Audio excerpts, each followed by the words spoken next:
Overview देता हूं क्योंकि अभी आपको बहुत ज्यादा डिटेल में नहीं जानना है। क्लास 6 से क्या इसकी तैयारी करनी है, सवाल यही था। आपको अपना बेस मजबूत करना है क्योंकि बेसिक्स बहुत कमजोर होते हैं बच्चों के, क्योंकि क्लास 6, 7, 8 तक बच्चे रटते रहते हैं, 9th में 10th में, तो डेफिनेटली उसे 11th 12th में कोई परेशानी नहीं होगी। आपको 3-4 चीजों पर ध्यान देना है। तो ये प्लेलिस्ट आपको हेल्प करेगी सेल्फ प्रिपरेशन के लिए, फ्री प्रिपरेशन के लिए, जो कि YouTube पर बहुत कम आपको अवेलेबल दिखाई देगा। नमस्कार, जय हिंद। आप सभी लोगों का बहुत बहुत स्वागत है। ये वीडियो बच्चे भी देख रहे होंगे और ये वीडियो पेरेंट्स भी देख रहे होंगे, क्योंकि क्लास 6, 7, 8 के बच्चे बहुत छोटे छोटे होते हैं, प्यारे प्यारे होते हैं। उनके या उनके पेरेंट्स के मन में एक सवाल आना शुरू हुआ है कि how to start JEE NEET preparation from class 6th और क्लास 7th और क्लास 8th। इसका जवाब आपको इस वीडियो में मिलने वाला है, तो इस वीडियो को बहुत ध्यानपूर्वक देखिएगा, क्योंकि आप अगर ये सोच के बैठ रहे हो कि आपको डेफिनेटली इस तरीके का जवाब मिलेगा कि हाँ आपको जेईई नीट की तैयारी 6 से ही करनी है, या फिर मैं सीधे सीधे डिनाई करने वाला कि नहीं 6, 7, 8 से तो आपको कुछ करना ही नहीं है, तो दोनों के बीच का जवाब होने वाला है। इसके लिए थोड़ा आपको इंतजार करना पड़ेगा, क्योंकि मैं चीजों को खुल के आपको समझाने वाला हूं, जो कि आपको पूरे YouTube पर कोई बता नहीं रहा है, क्योंकि ये मैं पूरे अनुभव से बता रहा हूं। जो डिफिकल्टी 9, 10th, 11th, 12th में आती है, उसको सही करने के लिए 6 से किन चीजों पर काम करना है और क्या सच में जेईई नीट की प्रिपरेशन क्लास 6 से करनी है, सब कुछ आपको पता लगने वाला है। तो रैंकर्स जूनियर्स के इस प्यारे से प्लेटफॉर्म पर आप सभी लोगों का स्वागत है, और पहली बार देख रहे हैं ना, तो आपको प्यार होने वाला है इस चैनल से, क्योंकि कंटेंट ही आपको इस चैनल पर ऐसा मिलेगा कि आपका बच्चा 6, 7, 8th में बहुत स्ट्रांग होने जा रहा है हमारे चैनल के थ्रू। तो आप सभी लोगों का बहुत बहुत स्वागत है। एक टेलीग्राम चैनल है, अगर आप टेलीग्राम यूज करते हैं तो रैंकर्स जूनियर्स करके आप सर्च करके ज्वाइन कर सकते हैं। बहुत सारे डॉक्यूमेंट्स, पीडीएफ और क्लासेस मैं वहां पे अपलोड करता हूं। ऐप जरूर इंस्टॉल कर लीजिएगा, रैंकर्स फाउंडेशन ऐप। जो कोर्सेज, टेस्ट या फिर जो भी मेंटरशिप प्रोग्राम्स होते हैं वो हमारे रैंकर्स फाउंडेशन के ऐप पर ही आते हैं। और अगर ऐप आप एंड्रॉयड में नहीं डाउनलोड कर पाते हैं, वेबसाइट के थ्रू जाना चाहते हैं, तो online.myrankers.com आप वेबसाइट सर्च कर सकते हैं। ठीक है, चलिए अपनी इस वीडियो को स्टार्ट करते हैं। सबसे पहला सवाल ही यही है कि भाई जेईई और नीट एग्जाम है क्या। क्लास 6, 7, 8 के शायद बच्चों को नहीं पता हो, पेरेंट्स को पता हो, धीरे धीरे समझाने की कोशिश कर रहे हूं।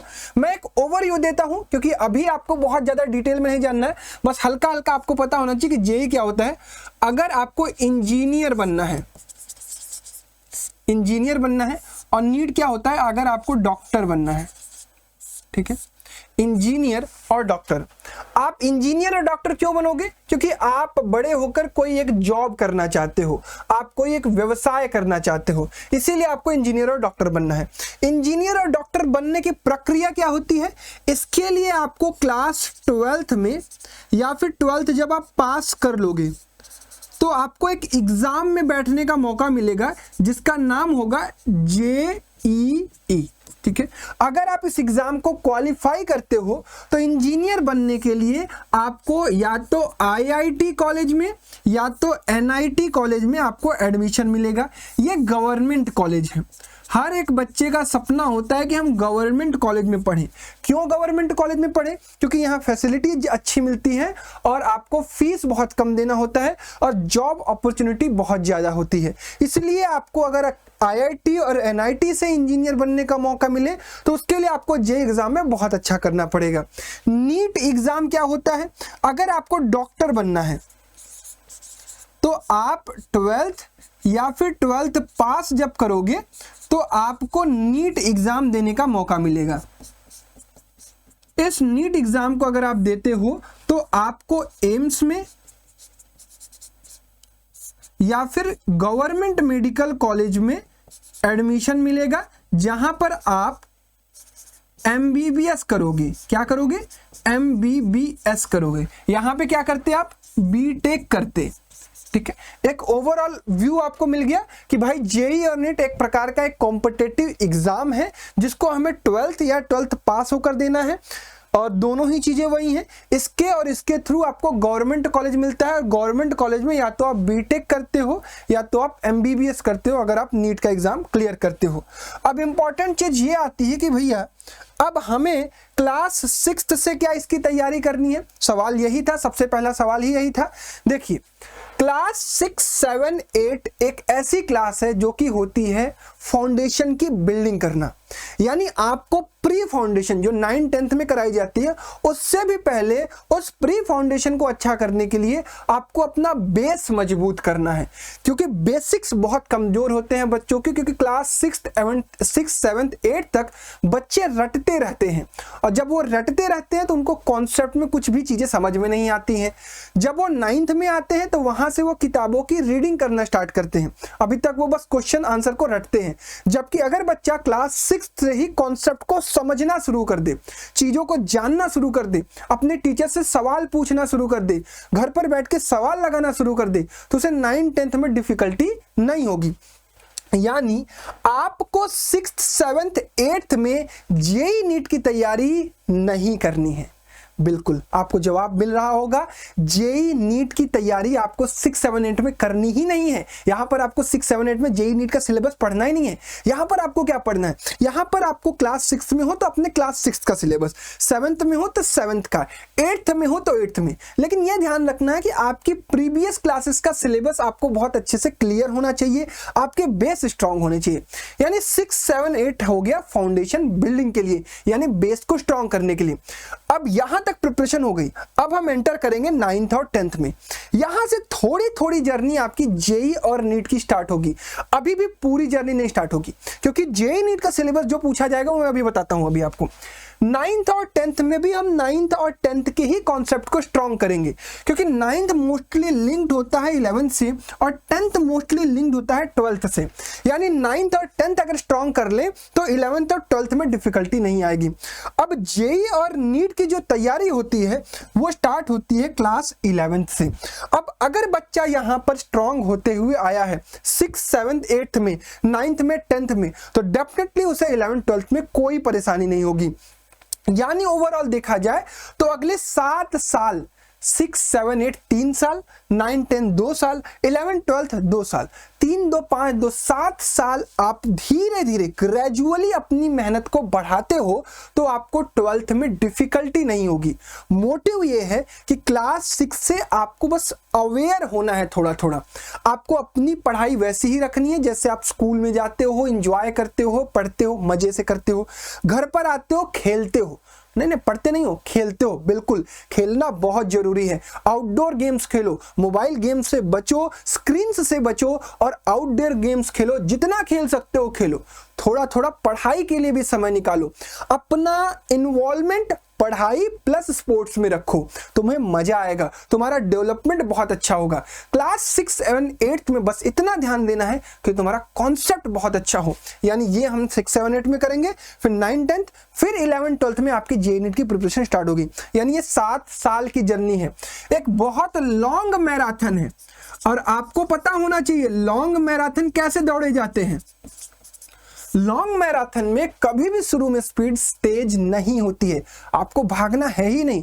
जैसे आपने देखा होगा ना 25 किलोमीटर का मैराथन, 50 किलोमीटर का मैराथन, लॉन्ग मैराथन होते हैं ना, तो वो मैराथन कैसे दौड़े जाते हैं? बहुत स्लो स्पीड से, क्योंकि आपको बहुत लंबी जर्नी तय करनी है।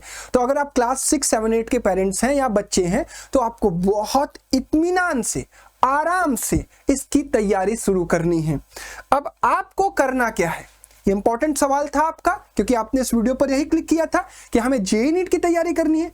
तो जेईई नीट की तैयारी हो रही है आपकी, आपको पता भी नहीं लगेगा, आपका बेस स्ट्रांग हो रहा है। आप जेईई नीट जैसे कंपटीशन या अपने लाइफ में जो भी एग्जाम क्रैक करना चाह रहे हो उसके लिए आप प्रिपेयर हो रहे हो, आपको पता नहीं चलना है। आपको 3-4 चीजों पर ध्यान देना है अगर आप जेईई नीट को टारगेट कर रहे हो तो। आप कमेंट बॉक्स में अपना फ्यूचर गोल जरूर लिखिएगा। एक है मैथ, एक है साइंस का फिजिक्स, केमिस्ट्री, बायोलॉजी और एक मेंटल एबिलिटी रीजनिंग। ये 5 चीजें मैं कहता हूं अपने बच्चों को स्ट्रॉन्ग करने के लिए, अगर आप अपने फाउंडेशन, अगर आप अपने बेसिक्स को स्ट्रॉन्ग करना चाहते हो। इसके अलावा आप क्या पढ़ रहे होगे? इसके अलावा आप एसएसटी पढ़ रहे होगे, इसके अलावा आप इंग्लिश पढ़ रहे होगे, हिंदी पढ़ रहे होगे, संस्कृत पढ़ रहे होगे, ड्राइंग कर रहे होगे, ठीक है, जीके पढ़ रहे होगे, बहुत सारी चीजें पढ़ रहे हो, क्या इसको छोड़ना है? कंप्यूटर पढ़ रहे होगे, क्या इसको ये एकदम से छोड़ देना है? बिल्कुल नहीं, ये चीजें भी आपको पढ़नी है, क्योंकि आपको मैनेजमेंट सीखना है। धीरे धीरे सिखाऊंगा। इन चीजों पर आपका कमांड स्ट्रांग होना चाहिए, साथ ही साथ इसको मैनेज करने आपको आना चाहिए, क्योंकि जब आप बड़े होगे तो आपको भी अपने लाइफ में कुछ मेजर चीजों के साथ कुछ माइनर चीजों को मैनेज करने आना चाहिए। बड़ी मुश्किलों के साथ छोटी मुश्किलों को भी संभालने आना चाहिए। यानी ये है आपके major target, math, physics, chemistry, biology और मेंटल एबिलिटी। इन 5 सब्जेक्ट का आपको बेस स्ट्रॉन्ग करना है और ये चीजें पैरेलली आपको धीरे धीरे स्कूल के अकॉर्डिंगली लेकर चलनी है। अब भैया आप हमारी कुछ मदद करोगे क्या? बिल्कुल हम आपकी मदद करेंगे। आपको क्या करना है, इस चैनल को सब्सक्राइब करके रखना है। इस चैनल पर आपको कंटेंट क्या मिलेगा? इस चैनल पर आपको मैथ का प्री फाउंडेशन लेवल का कंटेंट मिलेगा। प्री फाउंडेशन लेवल का कंटेंट मिलेगा 6th का, 7th का, 8th का। कंप्लीट प्लेलिस्ट बना रहा हूं मैं, और अगर आप बहुत भविष्य में ये वीडियो देख रहे होगे तो आप प्लेलिस्ट शायद बन चुकी होगी, डिस्क्रिप्शन बॉक्स में उसकी लिंक होगी। सिमिलरली मैं फिजिक्स का, केमिस्ट्री का और बायोलॉजी का प्लेलिस्ट आपको दिखाई देगा, साथ ही साथ आपको मैथ का भी प्लेलिस्ट दिखाई देगा। ये प्लेलिस्ट तैयार जब हो जाएगी तो ये प्लेलिस्ट आपको हेल्प करेगी सेल्फ प्रिपरेशन के लिए, फ्री प्रिपरेशन के लिए, जो कि YouTube पर बहुत कम आपको अवेलेबल दिखाई देगा। 6, 7, 8 का कंटेंट इस लेवल का, ताकि बच्चे का कॉन्सेप्ट बहुत अच्छा हो जाए। और अगर आप 6, 7, 8 मेरे साथ काम कर लेते हैं, या फिर 7 से स्टार्ट करके 7th, 8th मेरे साथ काम कर लेते हैं, या फिर 8th से स्टार्ट करके 8th में मेरे साथ काम कर लेते हैं, तो आपको 9th और 10th में बहुत कम डिफिकल्टी फेस करनी पड़ेगी। और ये चीज मैं दावे के साथ कहता हूं, जो बच्चा 6, 7, 8 स्ट्रांग हो गया उसको लाइफ में कभी भी प्रॉब्लम नहीं आएगी। आपके लिए बाकी चीजें आसान होती जाएंगी। और ये ध्यान रखना है, आपको ग्रेजुअली बढ़ना है। आपका ग्राफ ऐसे बढ़ना चाहिए, आपको एकाएक ऐसे ऐसे ऐसे ऐसे नहीं बढ़ना है, आपको ऐसे ऐसे धीरे धीरे, कभी आप चढ़ोगे थोड़ा सा गिरोगे, चढ़ोगे धीरोगे गिरोगे, इस तरीके से आपको बढ़ना है। तो आपको अब मेजरली समझ में आ गया होगा कि क्लास 6, 7, 8 से जेईई नीट की प्रिपरेशन नहीं करनी है। क्लास 6, 7, 8 से आपको फाउंडेशन बिल्डअप करना है, जो कि आपके बेसिक्स स्ट्रांग करके हो जाएंगे। और अगर ये आपका स्ट्रांग हो रहा है तो समझ लीजिए कि आपकी जेईई नीट या फिर जो फ्यूचर में आप कंपटीशन देंगे उसकी तैयारी शुरू हो चुकी है। तो वीडियो पर नए हो तो सब्सक्राइब करके रखना, चैनल की वीडियोस को देखते रहना, अपने दोस्तों के साथ शेयर करना, और जुड़े रहोगे तो तुम्हें बहुत सारा कंटेंट मिलता रहेगा। अपना और अपनों का ख्याल रखना। धन्यवाद। जय हिंद।